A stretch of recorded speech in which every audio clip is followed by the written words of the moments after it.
a questão do sentimento, a questão psicológica, mas não tão assim das situações corrosivas do dia a dia.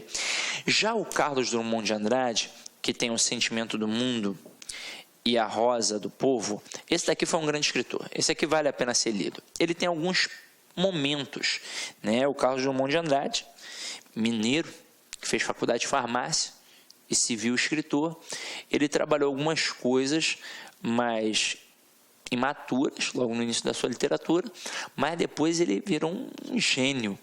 E aí, quando ele trabalha essa questão do Sentimento do Mundo, da Rosa do Povo, ele trabalha um romance psicológico que faz até uma intertextualidade com um pensador francês chamado Jean-Paul Sartre, né, que trabalha a questão do existencialismo.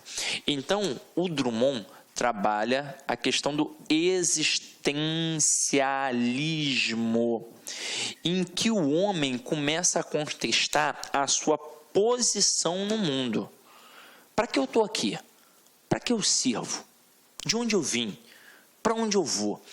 E aí ele começa a mostrar que o homem ele não tem o poder de mudar a sociedade como um todo, ele sozinho.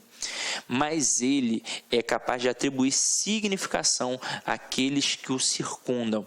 Então, por exemplo, eu sou um pai de família.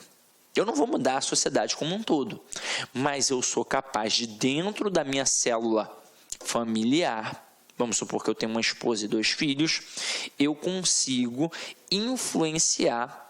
E aí, se eu quiser positivamente, né, ou então negativamente, mas vamos supor que eu queira influenciar positivamente, já que eu estou querendo mudar o mundo, influenciar a minha mulher e os meus filhos. Mas eu também consigo influenciar dentro do meu trabalho, os ambientes em que eu convivo. Então, se eu já modifico a minha mulher pode, de repente, modificar os pais dela. Pode, de repente, modificar a galera que trabalha com ela, os amigos dela. Os meus filhos, mesma coisa, podem influenciar na escola. Essas pessoas que são influenciadas na escola podem influenciar outras. Eu posso influenciar a galera do meu trabalho, que vão influenciar outros. É como se fosse um trabalho de formiguinha. Na verdade, é como aquele trabalho de uma fábula do Beija-Flor, que está tentando apagar um incêndio, e aí falam assim para ele: Beija-Flor, você é muito burro, você não vai apagar nunca isso. Aí ele diz assim: estou fazendo a minha parte. É mais ou menos isso. Então você pode não mudar o mundo, mas você pode mudar a vida daqueles que estão ao seu redor, e automaticamente isso vai sendo melhorado com o tempo, a gente espera, né?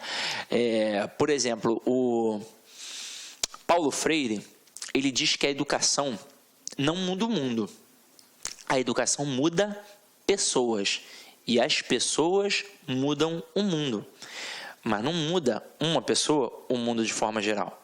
Ela consegue mudar quem? Quem está próximo, e assim vai se perpetuando, como se fosse uma corrente do bem. Se eu faço a minha parte, meu parceiro, eu sirvo de exemplo para outras pessoas. Ele mostra isso muito bem. Muito bem. Então, pegue ali alguns poemas do Sentimento do Mundo, da Rosa do Povo, que com certeza é isso que vai ser trabalhado. É a questão do existencialismo. Como aquele indivíduo pode atribuir significação àqueles que o circundam, ok? Ou seja, por que eu estou aqui no mundo? De onde eu vim? Para onde eu vou? E por aí vai. Tem até um texto dele que é muito interessante, que o homem tem um contato com um extraterrestre, e aí o extraterrestre percebe a fragilidade do humano, a inexpressividade daquele ser humano. Nossa, é muito bom, cara, vale a pena depois dar uma pesquisada aí.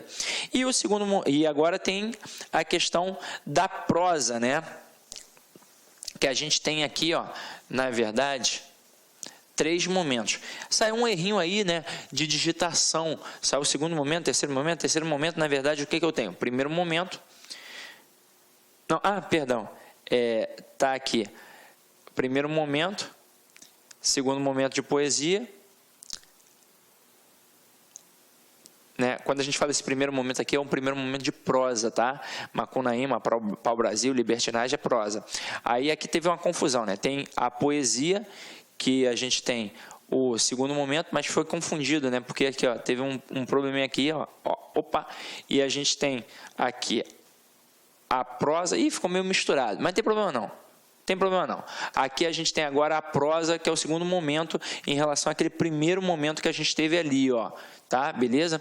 Aqui teve a poesia, que foi o primeiro momento, foi esse que teve o erro, depois o segundo momento, depois o terceiro momento, tá? Da poesia. Vamos lá. Nem ficou misturado, não tem problema não. Se liga só, quando a gente fala aqui, até mesmo porque não importa quem foi o momento, quem não foi, importa a obra e a característica em si. Quando a gente pega aqui, ó, o Graciliano Ramos, o José de Lino Rego e a Raquel de Queiroz e o Jorge Amado, eles são os grandes representantes da prosa nessa época aqui. Aí o Graciliano Ramos fez o livro Vidas Secas, que é, sem sombra de dúvidas, genial, que tem aquela famosa baleia, que é a cachorrinha que morre pela seca, coisa e tal, e que tem o personagem Fabiano, que é o pai ali daquela família, que eles tentam, na verdade, fazer um processo de imigração, né, um processo migratório, para fugir da seca.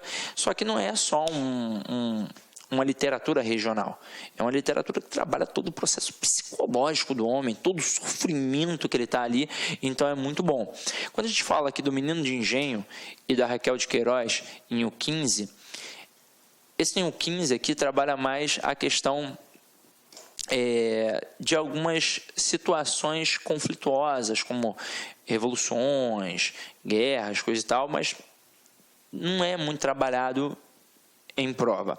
Agora, Jorge Amado, aqui a gente tem Cacau, que fala, obviamente, do cacau baiano, Capitães de Areia, A Morte de Quincas Berro d'Água.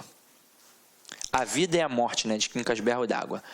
Aqui, galera, o principal texto é Capitães de Areia, em que ele mostra quem?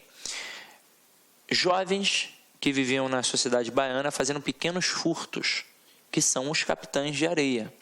São, como aqui no Rio a gente tem o que chamam de pivete, né? Os menores de rua, que vivem correndo para lá e para cá, fazendo pequenos furtos, pequenos assaltos. Era mais ou menos isso. Só que ele mostra, na verdade, isso como um problema social, como crianças que estão ali não porque querem, mas porque não tiveram uma estrutura sólida familiar e que é o único meio que eles tiveram para se virar, coisa e tal, e que são crianças e que já se comportam como adultos. Eles já são malandros, como um homem de 30 anos. Na verdade, já tem a esperteza que um homem de 30 anos, por exemplo, atinge só em sua maturidade. E eles com 13, 14 anos já têm, pela questão da vivência, da experiência, ou seja, tem a expertise, né? É uma experiência empírica. Aí a gente tem aqui a parte da poesia, que é muito importante, com o João Cabral de Melo Neto, no texto O Engenheiro e o principal, Morte e Vida Severina, e também O Cão Sem Plumas. Quando cai o João Cabral de Melo Neto na prova, ele trabalha com questões de figuras de linguagem, mas com o próprio fazer poético. Então é muito comum, por exemplo, o camarada pegar um texto do João Cabral de Melo Neto e perguntar que tipo de função de linguagem tem ali. E a resposta, normalmente, quase sempre, é metalinguagem. Porque chegou-se um momento em que os poetas não tinham mais sobre o que falar, sobre amor, sobre morte, sobre o quê. Então eles se voltaram para o próprio fazer poético, o que João Cabral de Melo Neto fez muito. Então é a poesia falando da própria poesia. Isso é o que a gente chama de metalinguagem. Exemplos muito interessantes para a gente poder analisar o que é metalinguagem. Na verdade, isso tudo veio de metateatro. Meta significa através de, ou seja, através do teatro. O teatro clássico tinha um personagem chamado Coro, em que em determinado momento ele se virava de costas para os personagens e se virava de frente para o público. Porque, na verdade, quando a gente fala em teatro, hoje em dia a gente tem muito stand-up, né? Então o camarada fica olhando para a gente o tempo todo, mas a peça teatral, de fato, os personagens não se relacionam com o público, eles nem olham para a gente. Então, Eles estão ali se relacionando o tempo todo. E aí, nessa obra clássica do teatro grego, tinha o coro, que em determinado momento parava a peça e ele começava a analisar a peça criticamente. E aí, o que vocês acham desse rei corrupto, dessa rainha infiel e por aí vai? Então, era o teatro falando do próprio teatro. Foi a primeira concepção de metalinguagem que a gente teve. Hoje em dia tem um dicionário, que é metalinguístico. Quando você pega lá, ó, cadeira, é um substantivo feminino, com acento, composto com 4 hages, encosto, coisa e tal. Isso, quando eu tenho a linguagem explicando a própria linguagem, eu tenho o exemplo da metalinguagem. Outro exemplo clássico é o video show que a gente assiste na TV Globo. O video show é um programa que serve para falar de outros programas, geralmente de novela. Então, é a televisão falando da própria televisão. Então, isso é metalinguagem, tá? Toda vez que um tipo de texto falar do próprio tipo de texto, a gente tem metalinguagem. E quando alguém fala que aquela poesia está trabalhando sobre o fazer poético, está falando sobre a própria poesia, a gente tem exemplo de metalinguagem. Aí aqui a gente tem, para mim, junto a Machado de Assis, não sei nem se eu posso dizer que um é melhor que o outro, João Guimarães Rosa, com livros Sagarana e Grande Sertão Veredas. Esse foi, sem sombra de dúvidas, junto a Machado de Assis, grande representante da nossa literatura, respeitado mundialmente. Ele trabalha com algo muito diferente. Ele trabalha com uma linguagem que mexe com a sonoridade, com a prosódia. Então, ele brinca com fazer poético dentro da prosa. Olha só que loucura! Então, se ele narra uma marcha de bois, ele vai fazer com que você, ao ler, escute essa marcha de bois. E quando ele trabalhava o Grande Sertão Veredas, ele, na verdade, fez uma intertextualidade com a Divina Comédia, do escritor italiano Dante Alighieri, que narrava ali a viagem que ele fez no inferno, no purgatório, no paraíso. Porque o Guimarães Rosa, ele foge completamente dessa concepção maniqueísta. Ele mostra que o bem e o mal coexistem de fato dentro do ser humano. E que alguém que nasce bom pode ficar ruim, mas o contrário também. Alguém que nasce mal pode ficar o quê? Bom. Vai depender das circunstâncias da vida. E ele mostra que os vaqueiros eram os grandes poetas, eram as pessoas mais inteligentes, porque é uma inteligência que é original. É como se ele mostrasse que um doutor da faculdade tem título, é culto, mas não de fato inteligente de repente, porque inteligência e cultura não são a mesma coisa. O camarada pode ser extremamente culto, pode ser formado em 2 faculdades e pode ser um idiota. E o camarada pode ser um semi-analfabeto e ser uma pessoa extremamente inteligente. Você sabe, você conhece pessoas assim. Pô, para e pensa, velho.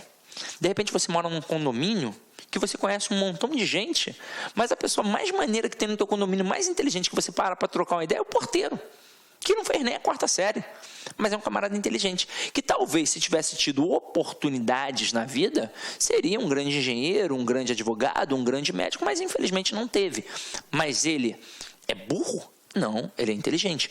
E aí o camarada mostra que lá no sertão existe muita gente assim, inteligente. E aí ele trabalha mostrando, na verdade tem um texto dele antes do Grande Sertão Veredas, que é A Hora e a Vez de Augusto Matraga, que é uma preparação para o Grande Sertão e Veredas, que ele faz muito bem isso. Ele mostra que o bem e o mal coexistem dentro do ser humano e que o homem modifica sua estrutura diante das situações que acontecem. Ele mostra que um camarada que era extremamente mau, ruim, que sofre um atentado dos seus inimigos, que está preparado e não morre, e está preparado para a vingança, quando lá quase morrendo é cuidado por pessoas que cuidaram sem querer nada em troca, que ele viu toda a bondade daquele casal que cuidou dele.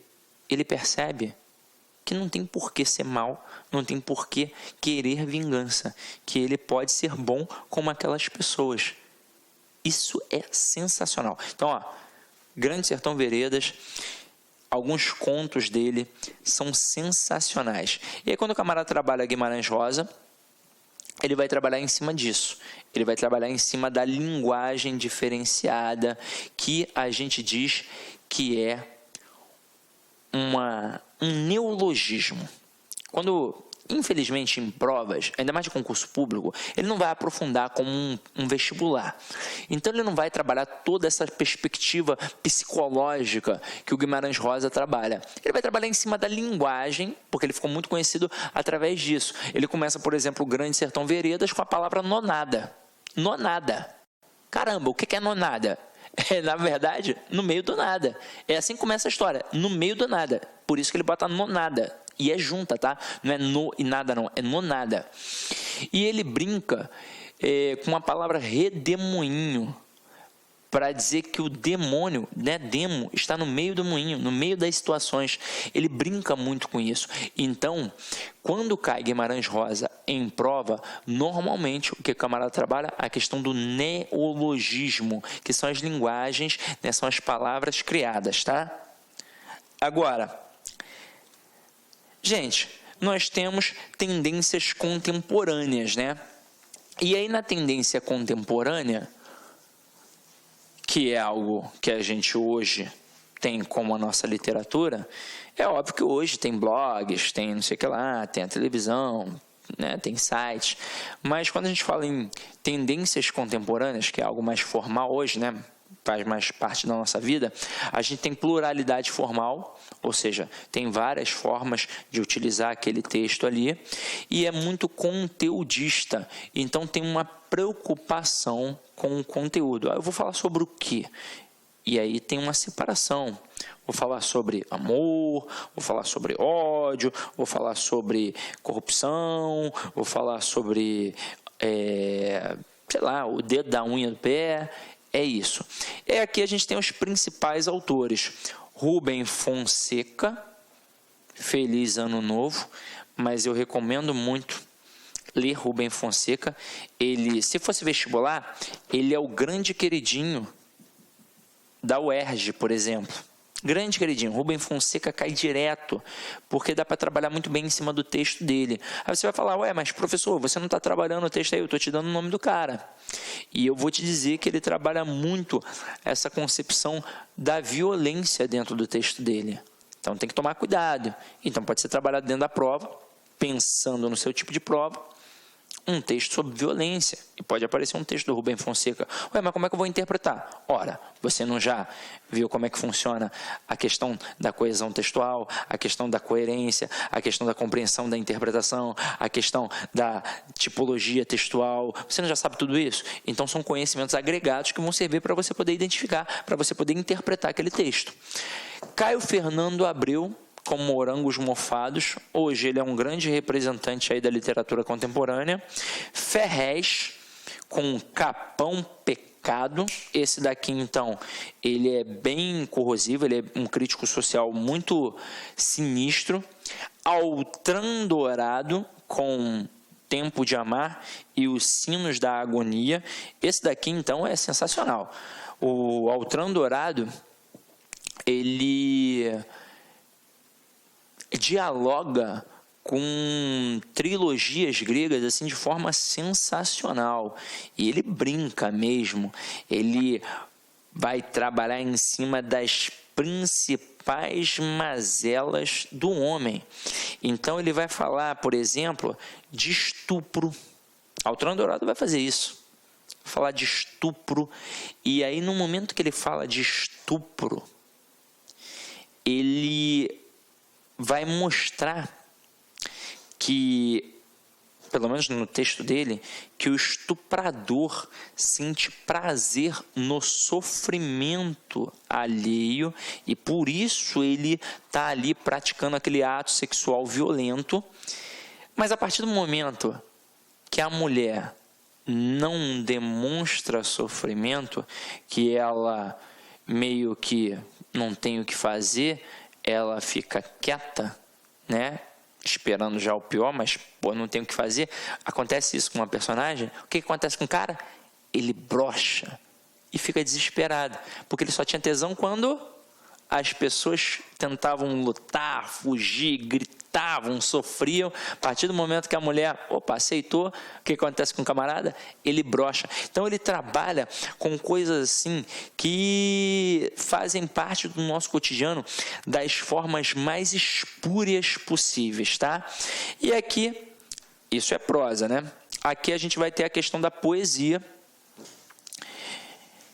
que a gente vai aí trabalhar com Augusto dos Campos, né, com não poemas, com Chacal, Belvedere, Alfonso Romano de Santana, O Lado Esquerdo do Meu Peito, E Que País é Este? Esse daqui, pode ser um belo exemplo para a prova.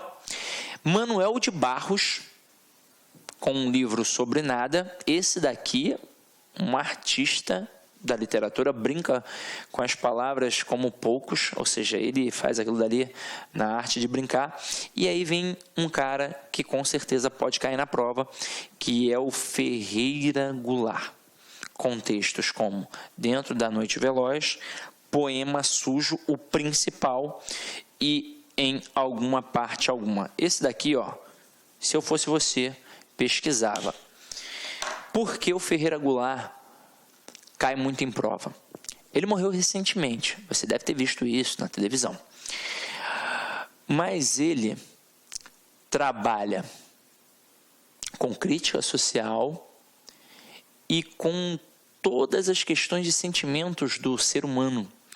Ele, inclusive, fez um trabalho muito bacana com o cantor Fagner. O Fagner, para quem conhece, e para você que não conhece, pesquise.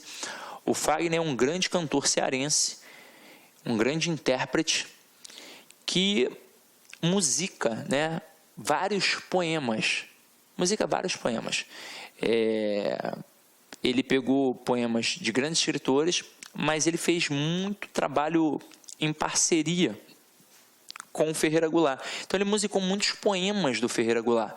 Então pode cair isso numa prova, mas na verdade, ao cair, o que o camarada vai trabalhar em cima do Ferreira Goulart? Ele vai trabalhar a crítica social. Então, por mais... E aí você vai perceber, poxa, Sidney, te pediram aí para você gravar uma aula falando das características, coisa e tal, mas você não trabalhou o texto em si. Se fosse um vestibular e a gente fosse trabalhar todo isso daqui a fundo, meu irmão, eu ia ficar várias aulas aqui, várias, porque cada texto ia dar margem para várias análises profundas e a gente ia ter que fazer isso, de fato. Mas a sua prova é muito mais objetiva. Você tem que conhecer os grandes escritores, saber poucas características ali dos estilos de determinadas épocas. Eu chamei a atenção para alguns períodos, como o Barroco, aí obviamente o Romantismo, ali o Realismo e Naturalismo, que é meio que na mesma época, e a questão agora já do pré-modernismo e modernismo. E aí, se você parar para pensar, tem alguns escritores que você tem que estudar. Gregório de Matos, você tem que estudar. Machado de Assis, aí você tem que estudar ali o Aloysio Azevedo com o Cortiço, que pode ser uma questão feita. Aí você tem que ficar ligado em Mário de Andrade, em Carlos Drummond de Andrade, em João Cabral de Melo Neto, em Ferreira Goulart. Sidney, se essas características, o que pode cobrar mais? Coisa que você já tem agregada. Pode perguntar em relação à figura de linguagem, em relação à função de linguagem, em relação ao narrador, a um tipo de discurso, a tipologia textual, para identificar se é uma poesia, se é uma prosa, e isso é tranquilo. Você já tem base para isso. Se você ainda não tem, assista as minhas aulas e você vai ter, com toda a tranquilidade do mundo, tá? Infelizmente, o nosso tempo é curto e eu não tive como mostrar tudo. Eu não vou dar aqui uma aula de literatura. Você não vai fazer uma faculdade de literatura. A gente viu as principais características, os principais autores e as principais obras que podem ser cobradas de você na sua prova, tá? Meu companheiro, mensagem final aqui para vocês é a seguinte: um dia você vai olhar para trás e ver que os problemas eram, na verdade, os degraus que te levaram à vitória. Então, quando a gente tem um problema, quando a gente cai, quando a gente é derrubado, nem sempre aquilo dali é algo ruim. A gente tem que aprender a ver pontos positivos também na nossa derrota. Até mesmo porque a gente não é derrotado quando perde. A gente é derrotado quando desiste. Então, se você toma uma pancada, por exemplo, faz a prova do concurso público. Porra, estudei 3 meses e não passei, Cidinho. Claro, meu irmão, tem gente estudando há 3 anos. Você é mais merecedor do que aquele cara que está estudando há 3 anos? Não é. Mas você pode, de fato, passar com 3 meses? Pode. É sorte. Para concurso público, tem que estudar no mínimo 6 meses. Na verdade, 1 ano a 2 anos para passar num bom concurso. Essa é a verdade. Então, quando você não passa no concurso público, não é o fim do mundo, não. Você aprendeu alguma coisa ali, você ficou mais maduro. Se você continuar estudando, e tem que continuar estudando, você já vai evitar alguns erros que você cometeu. Então, você vai se organizar melhor, você vai ir nos pontos melhores, vai perceber que é importante fazer questões das provas anteriores, questões da banca. Não é porque você vai fazer um concurso tal, que é feito por banca tal, que você não pode fazer outras provas realizadas por aquela banca. Claro que você pode. Não tem problema nenhum, porque as bancas têm o quê? Perfis já bem marcados, ok? Então, meu companheiro, é isso. Espero ter contribuído significativamente para a aquisição do teu conhecimento. Avalie aí a aula, por favor, porque é sempre importante ter um feedback. Qualquer dúvida, pode entrar em contato comigo pelo e-mail aí que o curso disponibiliza e a gente tira essa dúvida aí, né, se surgir, tá? Qualquer coisa, pode me procurar através do Instagram, que é @CidConcursos, e você vai me achar fácil, com dicas de língua portuguesa e para poder trocar uma ideia e tirar dúvida também, tá? É isso aí, meu companheiro, fique em paz e que o Senhor sempre vos acompanhe.